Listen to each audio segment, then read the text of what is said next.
గాంధీ భవన్లో యూత్ కాంగ్రెస్ సమావేశంలో రసాబస కొనసాగుతుంది. రెండు వర్గాల మధ్య ఘర్షణ కొట్టుకున్న యూత్ కాంగ్రెస్ నాయకులు పలువురు నియామకంపై అభ్యంతరం వ్యక్తం చేసినారు. ఎలిజిబిలిటీ లేకున్నా కొందరిని ఎన్నుకున్నట్లు ఆరోపించారు. పలువురు యూత్ కాంగ్రెస్ నాయకులు అక్రమంగా నియామకం చేశారని అడిగితే దాడికి పాల్పడ్డట్టు పలువురు యూత్ కాంగ్రెస్ నాయకులు పేర్కొన్నారు.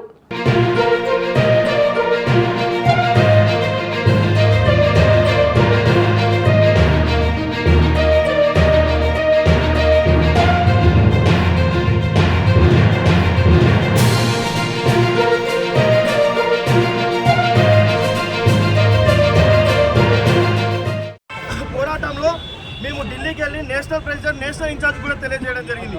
అయినా కూడా మాకు ఎక్కడ న్యాయం జరగలేదు. ఈ గాంధీ భవన్, ఇందిరా భవన్ మా తల్లిదండ్రులతో సమానం.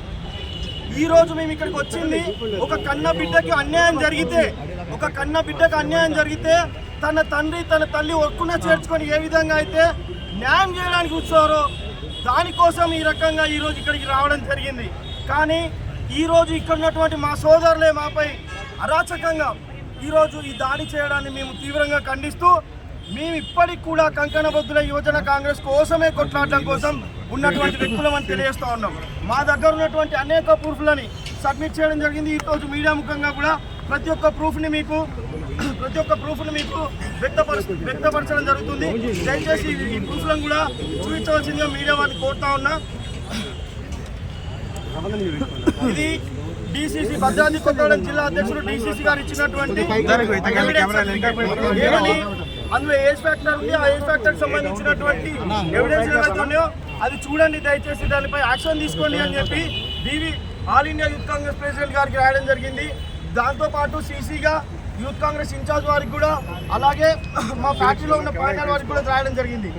దానికి సంబంధించినటువంటి సర్టిఫికేట్లో ఇది వారికి సంబంధించినటువంటి ఏజ్ ప్రూఫ్కి సంబంధించి పాస్పోర్ట్ ఇది చెల్లదన్నారు.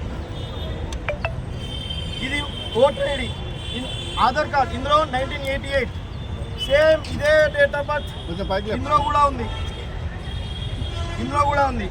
Then voter ID, Aadhaar, voter ID ఇందులో కూడా సేమ్ ఉంది.